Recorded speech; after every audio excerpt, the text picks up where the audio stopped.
Hello everyone, I'm meteorologist Charlie Ironmonger. Thank you so much for joining me today for your 9 a.m. news and weather updates from the First Alert Desk.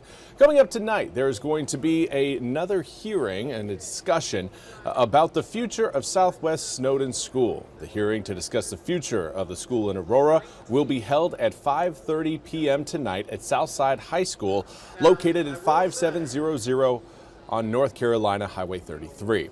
Now, in March, Beaufort County School Board of Education voted to begin closing down the pre-K-8 school.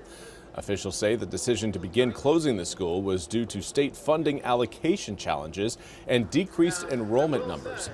In announcing the plans to close the school, the board said informational meetings and hearings would be held to address concerns and answer questions from residents.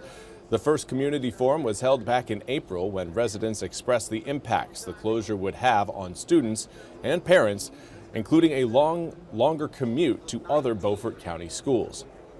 Other forums were slated for April 29th, May 1st, and May 5th, but the meetings were canceled after remarks were made at the first forum about county funding. According to the Beaufort County Schools, the forums were postponed until county manager presented the 2025-2026 budget to county commissioners.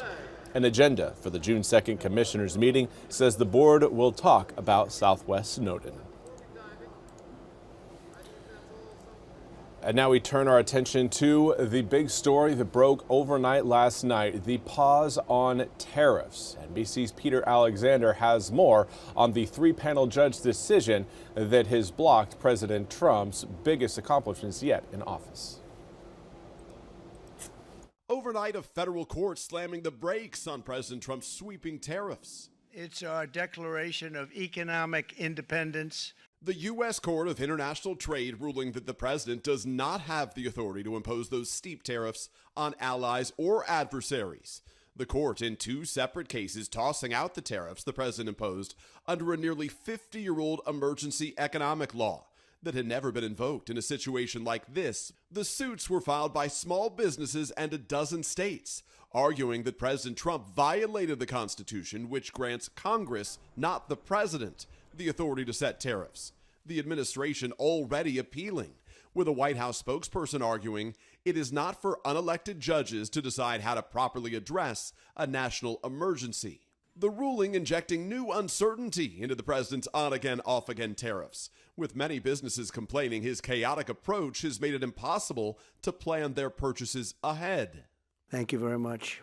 Hours before the ruling, the president took issue with accusations he's backed down on his tariff threats when asked about a new term reportedly used by some on Wall Street, taco, short for Trump always chickens out. Oh, isn't that nice? Chicken out. I've never heard that. You mean because I reduced China from 145%? When you ask a nasty question like that, it's called negotiation. You set a number. And if you go down, if I set a number at a ridiculous high number and I go down a little bit. As the president battles the courts, one of his top allies, Elon Musk, confirms he's departing the administration, thanking President Trump for the opportunity to reduce wasteful spending while heading up the Department of Government Efficiency, coming just 2 days after Musk criticized President Trump's signature spending bill. So, I was disappointed to see the massive spending bill. Musk now faces a new challenge, trying to rehabilitate his image as a visionary entrepreneur after months of fierce political scrutiny. And again, that was Peter Alexander reporting. We now turn our attention to your weather forecast. We're out your door right now, still looking cloudy across most of eastern North Carolina. We will see some sun breaks, though, at times today. Right now, 67 degrees in Washington, comes with a north-northeasterly breeze at 3 miles an hour. Wind shifted last night as a weak cold front rolled through. We've got a warm front that'll push through the area coming up later on this afternoon, followed by another cold front that will arrive really tomorrow evening to tomorrow night, and that will bring up the humidity yet again, only to see it come back down again. So it's the up and down nature of our humidity continues to kind of keep us guessing. Is it going to feel like a spring day or is it going to feel like a summer day? Today will likely feel like a spring day through most of the day. However, in the afternoon, again, we could start to see that humidity level rise ahead of tomorrow's storms. Tomorrow is a first alert weather day because of the storm potential that will be there really coming up Friday evening to Friday night. Now, there will be some showers and storms rolling over eastern North Carolina later on this evening, but right now, over the next, I'd give it about 12 hours, we are looking at dry conditions throughout most of the area. As far as what we've got temperature-wise, is going to be another day where we get back to our seasonal average, maybe a touch cooler, but not by a whole lot. Current air temperatures out your door reading in the mid-60s to upper 60s. A few of us in the low 70s. Jacksonville as well as Beaufort both coming in the low 70s. We've got the low 60s, though, to counteract that, in 61 degrees in Roanoke Rapids, 62 in Ahoskie, 63 in Manio, as well as Elizabeth City.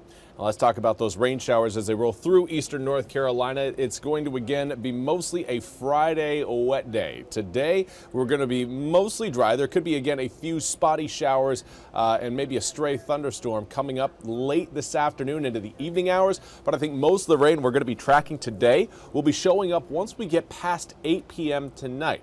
This is a picture by 10, and yeah, you're seeing some heavy showers and some thunderstorms rolling across the east. That's that warm front rolling through. And a cold front will follow later on Friday, and that is going to bring in more storms, stronger storms than what we are going to be seeing again coming up for tomorrow morning. But through the middle of the day on Friday, we'll likely again see patchy cloud cover, enough sunshine to heat us back up into the, I'd say, low to mid 80s, maybe a touch warmer, but humidity is going to be up in a big way. And then here is that frontal boundary, main line of storms rolling through. This is your classic cold frontal passage. Again, looking at strong winds ahead of that line. It will be a singular line. So once it has passed you, everything will calm down as we head into the weekend.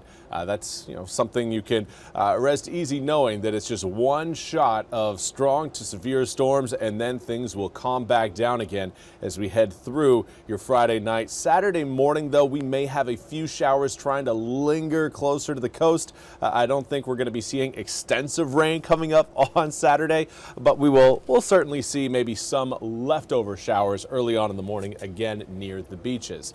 80 degrees on Saturday turns to 81 on Sunday, and then we continue to see those air temperatures climb. 84 degrees Monday, 86 Tuesday, 88 on Wednesday, into the low 90s by the time we reach Thursday. And it's not just your heat that's going to be rising, humidity will be rising as well. Now this weekend, humidity is going to be low. Don't get me wrong there. Saturday and Sunday, very comfortable. Dew points down in the 50s. Going to feel very nice along with 80 degrees and some sunshine. But as we head through next week, that humidity is going to be a little bit more prevalent, similar to what we're going to be experiencing later on tonight, but more so through the day tomorrow. That humid feeling, we had it yesterday, kind of missing it so far this morning. It will be back in full coming up for your Friday, which will again help power those storms that are warranting the first alert weather day designation. Well, that's all we have time for today's 9 a.m. news and weather update from the First Alert Desk. I want to thank you all so much for joining me. We'll be back with more news and weather coming up at the top of the hour. Until then, I hope you all have a fantastic Thursday.